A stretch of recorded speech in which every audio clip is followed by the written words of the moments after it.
Donkey Kong 64. Oh my god, what a game this is. I see a lot of fighting in the community whether this game is actually good. There are the people that like the game, and there are the people that hate the game. You know, kind of like every other video game ever made. But this one is a bit different. Let me explain. To me, when it comes to games, you can tell when they're universally praised or universally hated. Take Elden Ring, for example. You have people praising this game left and right constantly. But there's always this one group of people that will come in and say, actually, this game is bad. These people, most of the time, can be safely ignored. They don't really bring up good arguments. They're just hating the game because they personally didn't like it, which is totally fine. But does that make the game bad? No, it doesn't. Back to Donkey Kong 64.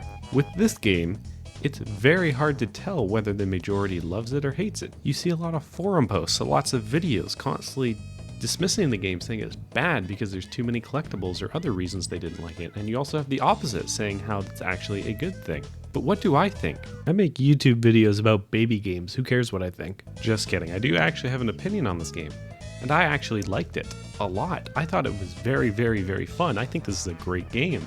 It only took me like 7 times over the course of 20 years to get this opinion. I played this game so much and I hated it every time until I played it this way. But how did that happen? Well, I don't know why I'm asking that question. I actually do know the answer. I played the game differently.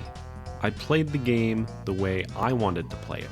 What do I mean by this? Well, simply, I didn't go for 100%. Every other time I tried to get 100%. But this time I played it, I didn't. And I loved it. And that's why I'm making this video, to tell you that if you hated this game, then maybe give it another chance and try playing it a different way. And by different way, I mean if you tried to get everything all at once, try playing the game as where you just get the things you need to progress the level. As for the people that don't know, let's take a look at this. Look how much shit is here. This is insane. But let me change this. Let's change it to what you need to beat the game. This is a 60% decrease. What the hell happened to it all?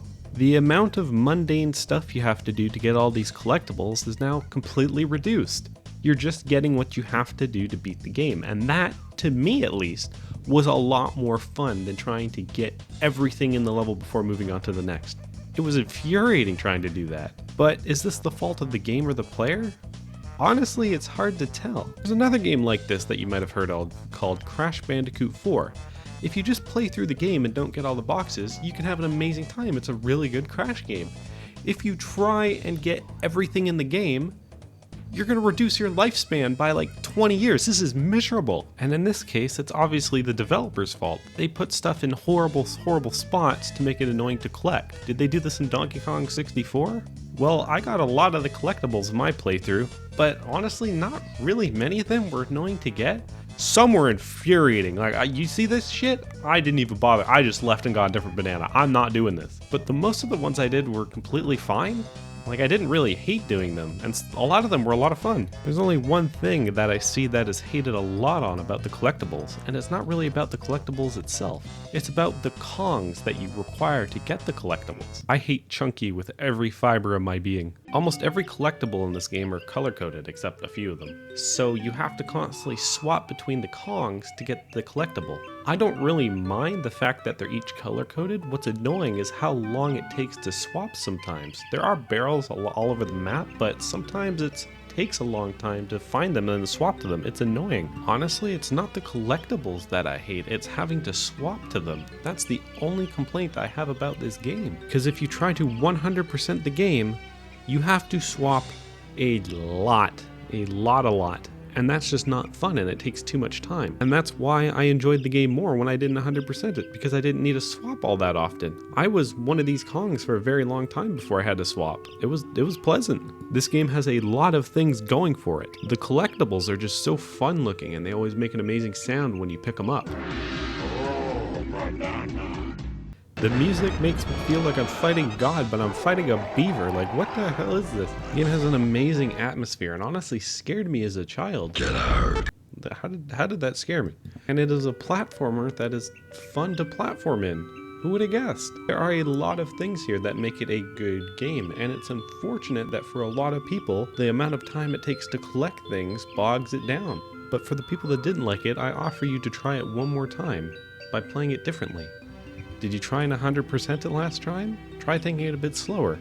Did you try and take it slow last time, but you really wanted to collect stuff? Try collecting everything. There are multiple ways to play this game, and if you still don't like the game, I can't blame you.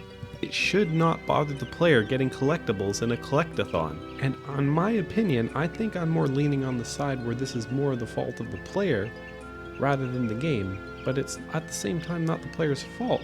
I don't have an answer to this ever-ending loop. This is a bricked video. And please feel free to let me know where you think the blame lies. But what I can say is this. There are a lot of games out there that have you play it in a certain way, and your enjoyment of the game completely depends on how you play it. And a lot of those games, no matter what way you play it, you will have a fun time. These are called great games, and very fun games they are. With Donkey Kong 64, the options that are fun vary depending on the player playing them and how they play the game. So if someone hated the game, I can't really hate their opinion on it. They played the game the way the game let them, but that might have not been their style. It could have been another style that they might have enjoyed, or they might have not enjoyed it at all. But I personally don't think this makes the game of low quality.